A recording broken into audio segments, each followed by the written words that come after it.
मेरे सभी विद्यार्थियों का एक बार फिर से स्वागत है मेरे YouTube चैनल पर। आज हम पढ़ रहे हैं पाठ 11 विद्रोही और राज का अंतिम भाग, भाग 4। इसको बेटा एंड तक जरूर देखना। अगर मिस कर दिया तो सीबीएसई में अच्छे नंबर लाना मुश्किल हो जाएगा, क्योंकि इससे दो बहुत इंपॉर्टेंट क्वेश्चंस आते हैं और वो क्वेश्चंस डिस्क्रिप्शन में दिए हुए हैं। एक बार डिस्क्रिप्शन में जाकर उनको चेक कर लेना और आंसर देने की कोशिश करना। तो चलिए हम स्टार्ट करते हैं आज का अपना भाग, विद्रोही और राज भाग 4। इसमें बेटा पहला क्वेश्चन बनेगा, अंग्रेजों ने विद्रोह को कुचलने के लिए क्या कदम उठाए। अब जो आगे हम पढ़ने वाले हैं उसमें हम देखते हैं अंग्रेजों ने सन 57 के विद्रोह को कैसे कुचला। देखो, पहले तो सीधी सी बात है बेटा कि ये उनके लिए आसान काम नहीं था, ये बहुत मुश्किल काम था उनके लिए इस विद्रोह को कुचलना। अब क्या क्या उन्होंने स्टेप्स उठाए। सबसे पहला स्टेप था कि उन्होंने फौजियों की आसानी के लिए कई कानून पारित किए। ऐसे कानून थे जिससे फौज को ज्यादा अधिकार दिए गए। मई और जून 1857 में पारित जो किए गए थे कानून, उनसे जो समूचा उत्तर भारत था यानी नॉर्दर्न इंडिया, उसमें मार्शल लॉ लागू कर दिया गया था, यानी कि फौज का शासन। और फौजी अफसरों और यहां तक कि आम अंग्रेजों को भी ऐसे हिंदुस्तानियों पर मुकदमा चलाने का और उनको सजा देने का अधिकार दे दिया गया था जिन पर विद्रोह में शामिल होने का शक था। ये उनका पहला काम था कि भाई ऐसे अधिकार दे दिए, असीमित अधिकार कि कोई भी अंग्रेज है, अगर उसे लगे कि कोई हिंदुस्तानी विद्रोह में शामिल है तो वो उसको सजा दे सकता है। इसका मतलब क्या है कि कानून और मुकदमे की जो सामान्य प्रक्रिया होती है कि भाई कोर्ट में जाएंगे, वकील है, अपने आर्ग्यूमेंट रखेंगे, वो सारी चीजें खत्म कर दी गई और विद्रोही को केवल एक ही सजा दी गई, सजाए मौत। तो पहला कदम इन्होंने ये उठाया अपना। यहाँ पर हम थोड़ा सा देखते हैं। देखिए, दिल्ली और अलीगढ़, मथुरा, आगरा, यहाँ के विद्रोह को कुचलने के लिए ये अंग्रेजी सैनिक टुकड़ियाँ हैं, ये कहाँ कहाँ से आई हैं। ये दिल्ली में ये हैं, अपने लाहौर साइड से ये आई हैं। अच्छा, यहाँ पर आप देखते हैं ये दमदम से, कलकत्ता में है दमदम, यहाँ से आई बनारस, आजमगढ़, इनको कंट्रोल किया, लखनऊ को कंट्रोल किया, नीचे वाले हिस्से से झांसी को कंट्रोल किया है। ये उन हिस्सों से आई है बेटा जहां पर विद्रोह ज्यादा तेज नहीं था, क्योंकि वहां का एरिया तो इनको कंट्रोल करना नहीं था। अच्छा, अब हम आगे देखते हैं। जो अब अंग्रेजी सैनिक टुकड़ियां थी, इन्होंने विद्रोह को कुचलने का काम शुरू कर दिया। अब विद्रोही हैं जैसे सबसे पहले दिल्ली की तरफ भागे थे, क्योंकि भाई साहब दिल्ली में लाल किला है और बहादुर शाह जफर है, जिसका उल्लेख मैंने पहले किया है कि भारत का केंद्रीय सत्ता दिल्ली में ही है। ये विद्रोही जानते थे, इसलिए बहादुर शाह जफर के पास आए। अब यही चीज अंग्रेज भी जानते थे कि अगर एक बार दिल्ली पर उन्होंने वापस कब्जा कर लिया तो वो मानसिक रूप से काफी आगे हो जाएंगे हमारे विद्रोहियों से। दिल्ली के लिए उन्होंने दो तरफा हमला बोल दिया। एक तो कलकत्ते से आई, ठीक है बेटा, और दूसरी तरफ पंजाब से। ये दो जगह से इन्होंने दिल्ली पर हमला बोल दिया, क्योंकि पंजाब है, वहां पे कोई ज्यादा ऐसा 57 का विद्रोह हुआ नहीं था। अब कोशिश तो इन्होंने जून 1857 में ही करनी शुरू कर दी थी कि दिल्ली को हम कवर कर लें, लेकिन ये दिल्ली है, इसको ये दोबारा से कंट्रोल में कब कर पाए? सितंबर में। ठीक है, सितंबर के आखिर में जाकर पूरे तरीके से कंट्रोल कर पाए। बहुत भयानक विद्रोह था यहाँ पे दिल्ली में, क्योंकि जितने भी, जैसे इन्होंने दो तरफ से हमला कर दिया था अंग्रेजों ने, तो विद्रोही थे वो भी आसपास की हर जगह के विद्रोही यहाँ पर आकर इकट्ठा हो गए थे कि भाई दिल्ली को हम नहीं जाने देंगे। और जो गंगा के मैदान थे वहां पर भी अंग्रेजों का जो बढ़त है वो धीरे धीरे होती रही, क्योंकि ऐसा नहीं था कि भाई एक गांव जीत लिया तो बाकी सारे गांवों ने सरेंडर कर दिया, आत्मसमर्पण। जो अंग्रेज टुकड़ी थी उन्हें हर इलाका, हर गांव जीतना था। उसका कारण क्या था? क्योंकि आम लोग भी इस विद्रोह में कूद पड़े थे। जैसे ही जो हमारे विद्रोही थी और आम जनता थी, उन्होंने उपद्रव विद्रोही, ये विरोधी कार्रवाई शुरू करी अंग्रेजों ने। अंग्रेजों को क्या लगा, समझ गए कि भाई साहब केवल सैनिक विद्रोह नहीं है ये तो ऐसा विद्रोह है जिसमें पूरी की पूरी जनता इनकी हेल्प करने के लिए लगी हुई है। जैसे हम एक एग्जाम्पल के लिए देख सकते हैं, अवध में फॉर्सिथ नाम का एक अंग्रेज अफसर है, उसका क्या अनुमान था कि कम से कम 3/4 वयस्क पुरुष, यानी कि 18-20 साल से ऊपर के 3/4 व्यक्ति इस विद्रोह में शामिल हैं। और अवध को तो मार्च 1858 में जाकर ही कंट्रोल कर पाए, क्योंकि वहां पर विद्रोह बहुत तगड़ा था। हमने पिछले भाग में समझा था कि विद्रोह तगड़ा क्यों था। अंग्रेजों ने सैनिक ताकत का तो इस्तेमाल किया ही किया, लेकिन उन्होंने एक और हथकंडा क्या अपनाया कि जो विशाल भूभाग के बड़े बड़े भूस्वामी थे, काश्तकार थे, जो जमींदार थे, उन्होंने अंग्रेजों का विद्रोह किया था। अब अंग्रेजों ने इस एकता को तोड़ने के लिए उनको क्या आश्वासन दिया बड़े जमींदारों को कि भाई अगर उनकी जमीन हमने ले लिया तो उनकी जागीरें हम लौटा देंगे। अब विद्रोह का रास्ता अपनाने वाले जो जमींदार हैं उनको तो क्या किया, बेदखल कर दिया उनकी जमीन से, और जो वफादार थे उन्हें इनाम दिए गए।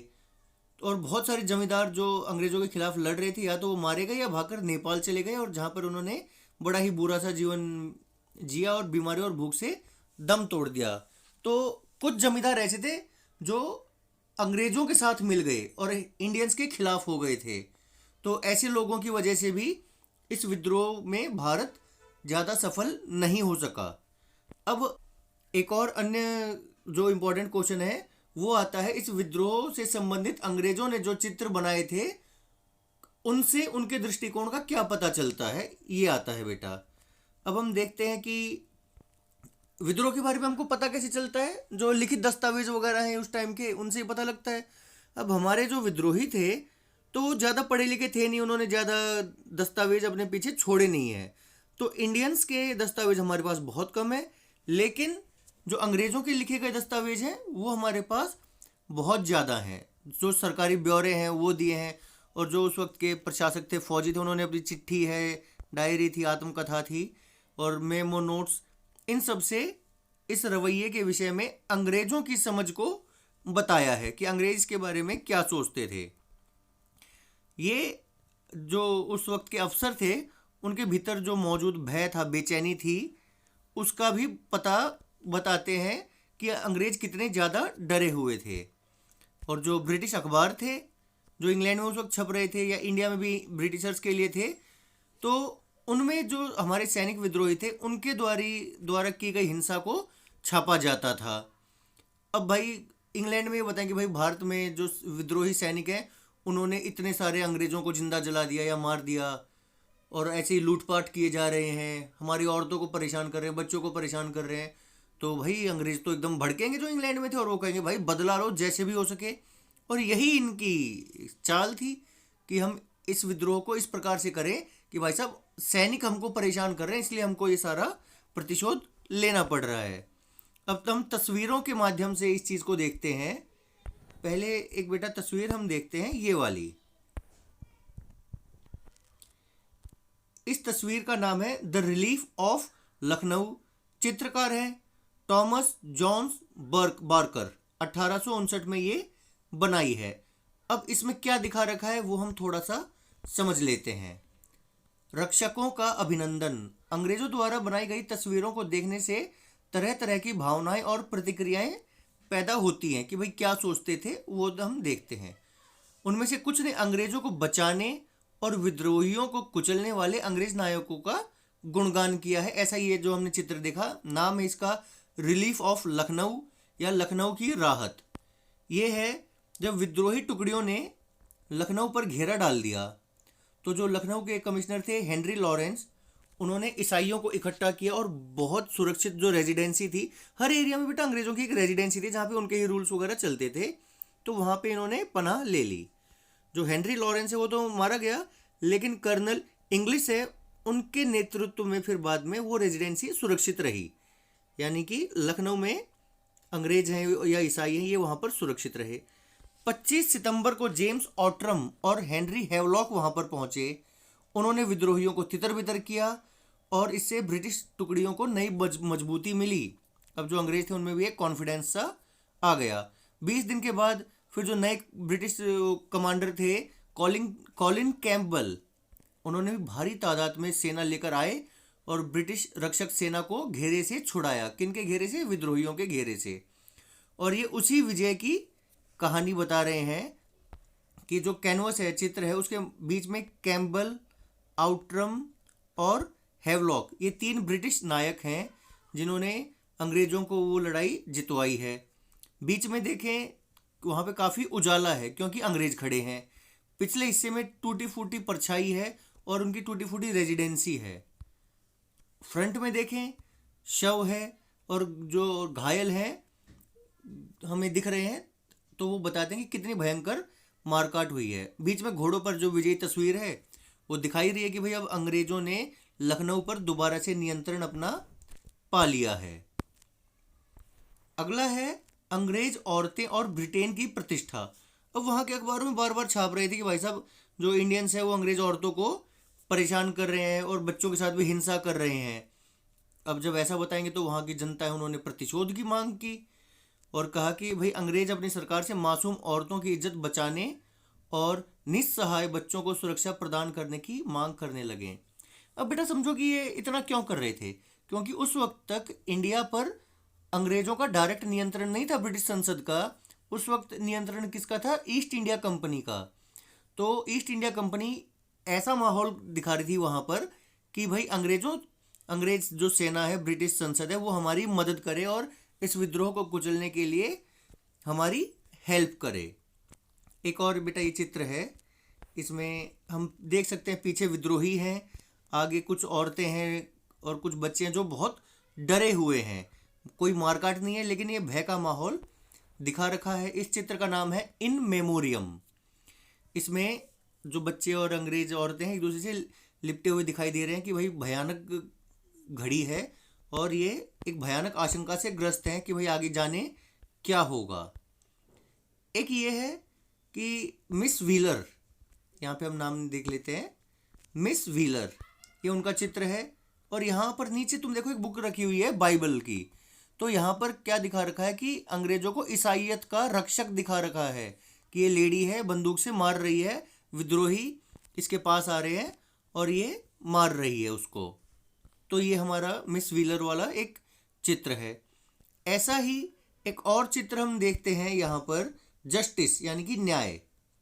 ये 12 सितंबर 1857 को अखबार में आया था और इसमें ये दिखा रखा है कि देखिए ये अंग्रेज औरत है कैसे सबको वो कुचल रही है। अब प्रतिशोध का हमने ये देख लिया, जस्टिस वाला हमने चित्र देखा है। इसके अलावा बेटा हाँ एक ये बहुत इंपॉर्टेंट है और हमारे सीबीएसई के बोर्ड के पेपर में भी आ सकता है कि भाई ये चित्र किससे संबंधित है या इसकी व्याख्या से संबंधित भी आ सकता है कुछ। ये है बंगाल टाइगर से ब्रिटिश शेर का प्रतिशोध। आसान शब्दों में कहें, ये जो बाघ है टाइगर ये इंडिया है और ये शेर है ये अंग्रेज हैं और वो अब इस बाघ को मारने वाले हैं, या उसको क्या करना चाहते हैं कि हमने अब इंडिया को वापस जीत लिया और इंडियंस को हमने हरा दिया है। एक बेटा ये और हमारा दृश्य है execution of mutineers eight Peshawar. जो विद्रोही थे उनको मृत्युदंड दिया गया था पेशावर में और देखिए कितनी सारी सैनिक टुकड़ियां हैं जो इस दृश्य को देख रही थी। इसका सार्वजनिक रूप से मृत्युदंड देने का मकसद क्या था कि विद्रोहियों के मन में भय पनपा दो कि भाई साहब अगर आपने विद्रोह किया तो हम ऐसे ही करेंगे।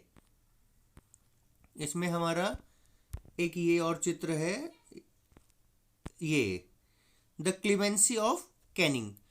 उस वक्त भारत के जो गवर्नर जनरल थे वो थे कैनिंग, लॉर्ड कैनिंग। ये एक ऐसा सुझाव दे रहे थे कि भाई साहब जो इंडिया के सिपाही हैं उनकी वफादारी हासिल करनी है तो उनके साथ दया और नरमी का व्यवहार किया जाए। तो इसको इंग्लैंड में काफ़ी इसका मजाक उड़ाया गया। इसमें आप देख सकते हैं बेटा ये है कैनिंग, ये एक भारतीय सिपाही है जिसकी बंदूक पर खून है और ये एक बड़े अभिभावक की तरह इसको समझाना चाह रहा है कि भाई एक भव्य नेक पुरुष है। तो इसमें भी ये दिखाया गया कि देख अंग्रेज कितने बढ़िया होते हैं, इस टाइप से। अब उस वक्त भाई इंडिया के तो ऐसे कोई पेंटर थे नहीं जो इन चीज़ों को दिखा सकें या अखबारों में छपवा सकें, क्योंकि अखबारों पर भी अंग्रेजों का ही नियंत्रण था। लेकिन बाद में इससे संबंधित हमारे चित्र बने हैं, जैसे झांसी की रानी का ये चित्र है या सुभद्रा कुमारी चौहान की आपने वो पढ़ी होगी कविता, खूब लड़ी मर्दानी, वो तो झांसी वाली रानी थी। उसमें लक्ष्मीबाई को फौजी पोशाक में दिखाया गया है। अभी कुछ समय पहले ही एक मूवी आई थी मणिकर्णिका, वो भी इसी से संबंधित है। तो बेसिकली इन तस्वीरों से हम क्या समझते हैं कि उस वक्त क्या माहौल था और इन तस्वीरों से जो चित्रकार है ये क्या दिखाना चाहते थे। जो अंग्रेज चित्रकार हैं ज़्यादातर उन्हें दिखाया है कि भारतीय बर्बर हैं, असभ्य हैं और हिंसा कर रहे हैं बिना बात में, और अंग्रेज बड़े अच्छे से आदमी और वो अपराजय हैं, वो हार नहीं सकते, और उन्होंने इंडियंस को हरा दिया। तो बेटा इसमें छोटे छोटे बहुत सारे क्वेश्चंस बनते हैं। एक तो सभी जो हमने चित्र देखे उनका तुम्हें नाम मालूम होना चाहिए, वो इम्पोर्टेंट है, और इन चित्रों से अंग्रेजों की किस मानसिकता का पता चलता है वो तुम्हें मालूम होना चाहिए। दमन को कैसे दबाया गया वो तुम्हें मालूम होना चाहिए। ये बेटा चैप्टर हमारा यहीं पे ही ख़त्म होता है। अगली बार हम जो अगला चैप्टर है इस साल के लिए यानी कि 2020-21 के लिए वो हम पढ़ेंगे, जिसका नाम है महात्मा गांधी और राष्ट्रीय आंदोलन। आज के लिए बस बेटा इतना ही। Thank you.